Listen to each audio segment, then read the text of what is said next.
Bonjour et bienvenue dans ce nouvel épisode de notre podcast de l'OIT sur l'avenir du travail. Je suis Khadija Youssouf Diallo, votre hôte pour aujourd'hui.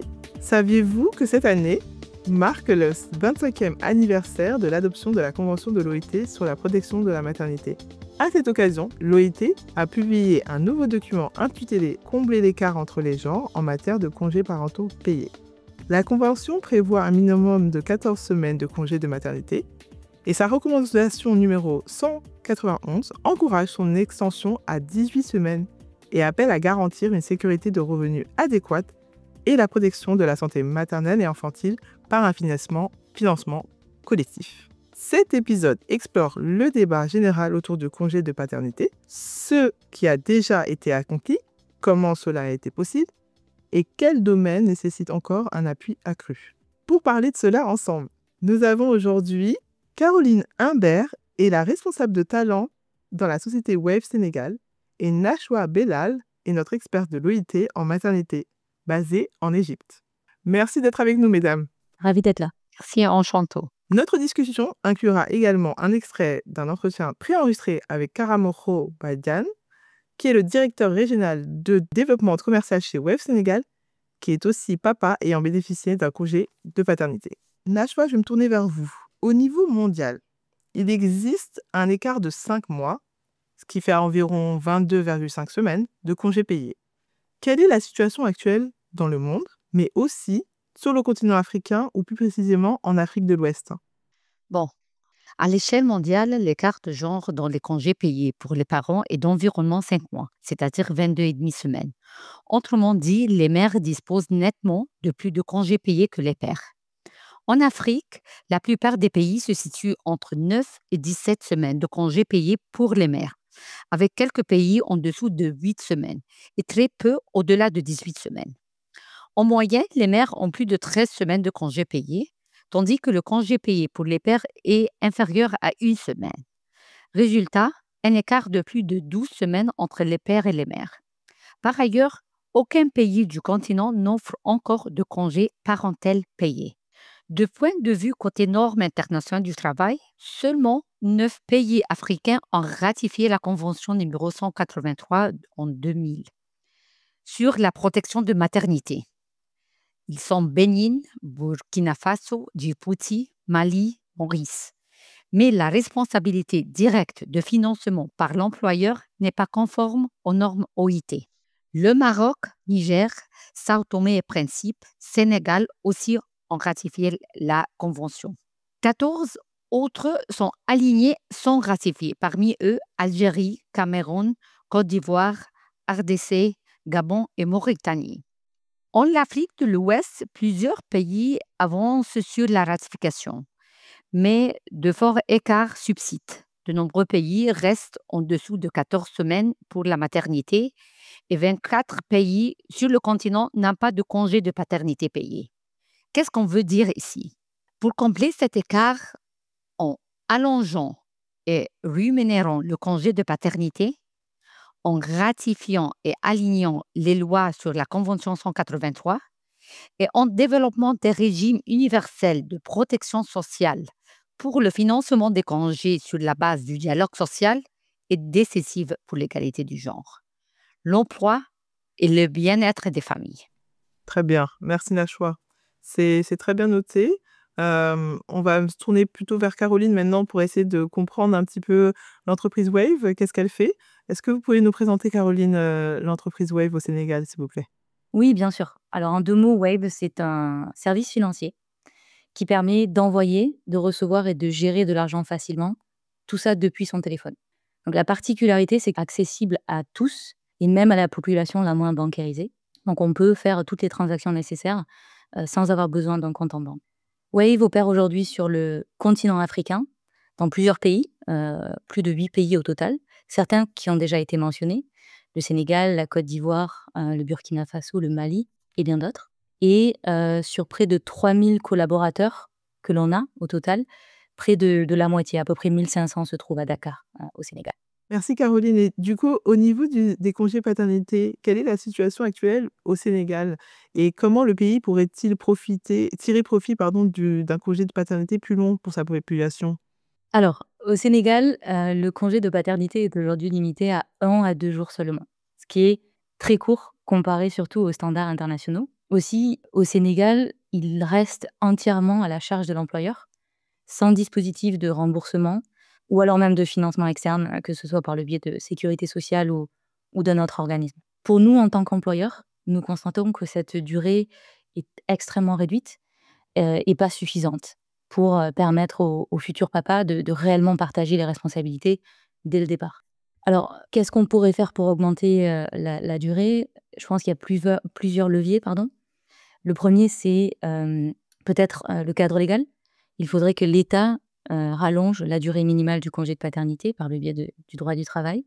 Il pourrait être aussi intéressant d'avoir un engagement un peu plus collectif, ce qui a déjà été mentionné, que le coût ne repose pas uniquement sur les employeurs, mais aussi par le biais de différents organismes.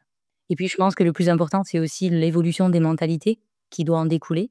Il faut reconnaître que la présence du père est aussi essentielle que celle de la mère et encourager que les entreprises doivent en faire un avantage compétitif, surtout dans la politique RH, ce qui est le cas de Wave. On va revenir avec vous, Caroline, plus tard pour essayer de comprendre un petit peu plus les raisons et comment vous avez mis ça en place. Mais Nashwa, j'aimerais bien comprendre certaines choses qui ont été indiquées par le document. Le congé de paternité est essentiel pour l'égalité de genre au travail. Lorsque les pères partagent les responsabilités, cela a un effet positif sur la participation des femmes au marché du travail et sur leur salaire. Les employeurs en bénéficient en ayant une main-d'œuvre plus stable et en attirant et fidélisant de meilleurs talents. Pourquoi le document indique cela? Pourquoi est-ce le cas, selon vous? Bon, d'abord, la réalité. En moyenne, les femmes effectuent 3 fois plus de travail de soins non rémunéré que les hommes. Résultant, elles font face à des désavantages sur le marché du travail. En 2023, 708 millions de femmes d'âge actif étaient hors de la population active pour des raisons de soins, contre 40 millions d'hommes. Ce qui change un congé de paternité bien conçu. Tout d'abord, toutes les mères et tous les pères ont droit à un congé de maternité, paternité, parentable bien payé et sécurisé. Et cela comme une protection contre la discrimination et les représailles. Un congé de paternité engage les pères dès le départ, surtout quand une partie est réservée aux pères bien payés et non transférables.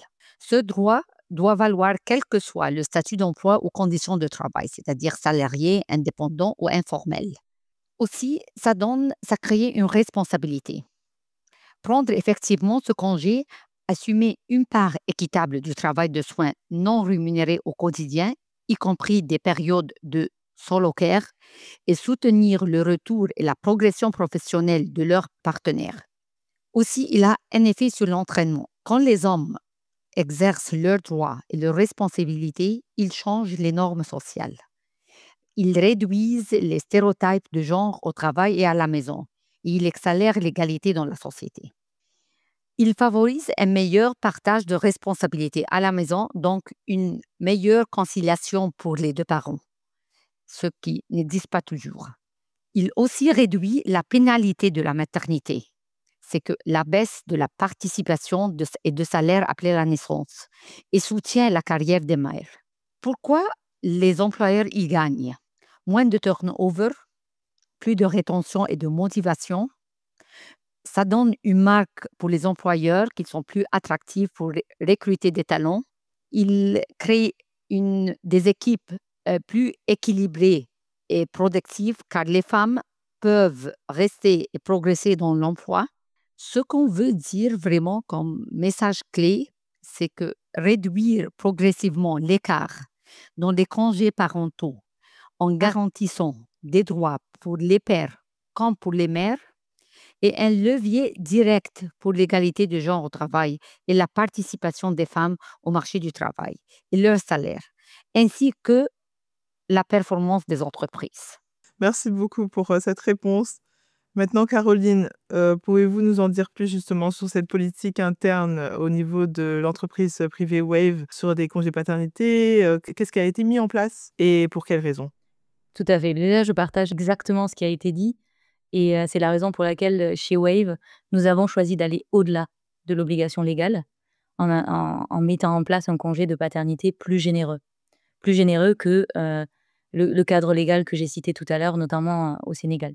Donc si je prends toujours cet exemple du Sénégal, les pères ont le droit chez Wave de prendre 1 mois de congé de paternité payé quand ils le souhaitent et cela avant le premier anniversaire de leur enfant. Donc au-delà d'avoir formalisé une politique interne qui permet aux futurs pères de prendre davantage de jours, il y a aussi un autre aspect qui est très important chez nous, c'est que l'équipe RH et les managers encouragent activement l'utilisation de ce congé. Et ça, je pense que c'est aussi primordial, pour une bonne exécution. Et notamment, l'expérience des collègues comme, Karamoko, qui a pris ce congé, illustre à quel point, cela contribue à la fois au bien-être des familles, mais aussi à la motivation des employés, comme ça a été souligné. Donc pour nous, les raisons étaient assez évidentes dès l'implémentation de cette politique en interne. On a voulu, encourager ce levier d'égalité hommes-femmes, comme ça a été cité. On veut aussi utiliser cette politique comme, un moyen d'attractivité des talents, de fidélisation des talents aussi. Puisqu'aujourd'hui, il ne faut pas oublier que les jeunes générations, hommes ou femmes d'ailleurs, regardent attentivement les politiques de congés parentaux et elles traduisent fortement la culture d'une entreprise. Donc ce n'est pas à négliger d'un point de vue ressources humaines, d'un point de vue recrutement et politique de recrutement de marque employeur. Et ensuite, il y a le dernier point qui a été aussi mentionné un petit peu, c'est que pour nous, ça renforce la stabilité de la main-d'œuvre dans le sens où les employés, se sentent soutenus dans leur vie personnelle et donc, par un état de fait, sont plus engagés, plus loyaux dans leur vie professionnelle. Absolument, non, tout à fait. Et je pense qu'on va d'ailleurs écouter, un extrait de Karamoko qui nous a partagé un petit peu plus de détails sur ce sujet. Karamoko Badiane est le directeur, en fait, régional du développement commercial chez Wave Sénégal et son autre rôle qui est celui de papa de 3 filles, il a pu également bénéficier d'un congé de paternité il y a quelque temps. Écoutons-le. J'ai la chance d'être papa de 3 petites princesses et à la naissance de mon aîné, j'ai eu droit qu'à 2 jours de congé comme le prévoit la loi sénégalaise. Le jour de la naissance et le jour du baptême. Et juste après, j'ai dû reprendre le travail. En plus, ma femme avait fait une césarienne et partir travailler en la laissant seule après une chirurgie aussi lourde me semblait aller profondément injuste. Et quelque part, j'ai eu l'impression d'abandonner ma femme et ma fille qui avaient besoin de moi à ce moment-là. Donc, j'avais envie d'être là.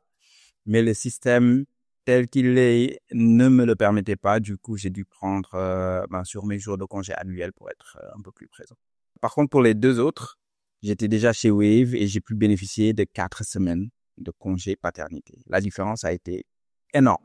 J'ai pu être présent chaque jour, j'ai pu apprendre leur rythme, les porter, jouer avec elles, les bercer la nuit. Et c'était vraiment énorme comme expérience parce que moi, en tant que papa, ça m'a permis de profiter de ces précieux moments de première connexion avec le bébé dont j'avais pas pu bénéficier avec mon aîné. En plus de ça, ces congés m'ont permis de quelque part mettre en place les aménagements logistiques qui viennent avec l'arrivée d'un enfant. Et moi, en tant que papa, ça m'a permis de ralentir un peu, de réfléchir un peu à la paternité et au type de papa que je voulais être pour mes enfants. Merci beaucoup à Karamoko pour son retour d'expérience en tant que papa et les bienfaits que ces congés de paternité ont eu sur le plan émotionnel, structurel et familial. Il est clair qu'en vous écoutant tous les 3, la discussion autour du congé de paternité est loin d'être terminée pour la région africaine, mais aussi celle autour du monde. Il reste encore du chemin à parcourir pour atteindre les objectifs de la Convention. Une répartition plus équitable de ces congés de paternité payés dans le monde profiterait non seulement aux pères, mais aussi aux mères et même au gouvernement. Mais pour y arriver, il faudra passer par des actions concrètes, à la fois sur le plan politique et local, au plus près des communautés. Merci beaucoup Nashwa, Caroline et Karamoko pour ce partage très intéressant et important autour des congés de paternité. c'est la fin de notre épisode. Dans les semaines à venir, nous continuerons d'aborder les changements qui bouleversent le monde du travail. Cet épisode vous a plu? Assurez-vous de nous suivre et de nous liker sur Spotify, Apple ou là où vous écoutez vos podcasts. Vous pouvez nous suivre sur les réseaux sociaux, sur LinkedIn, YouTube, Instagram et X sous le nom de OIT Info. Et dorénavant également sur Blue Sky et sur Thread sous le nom de Hello. Au revoir à tous et à très bientôt pour un autre épisode de notre podcast sur l'avenir du travail.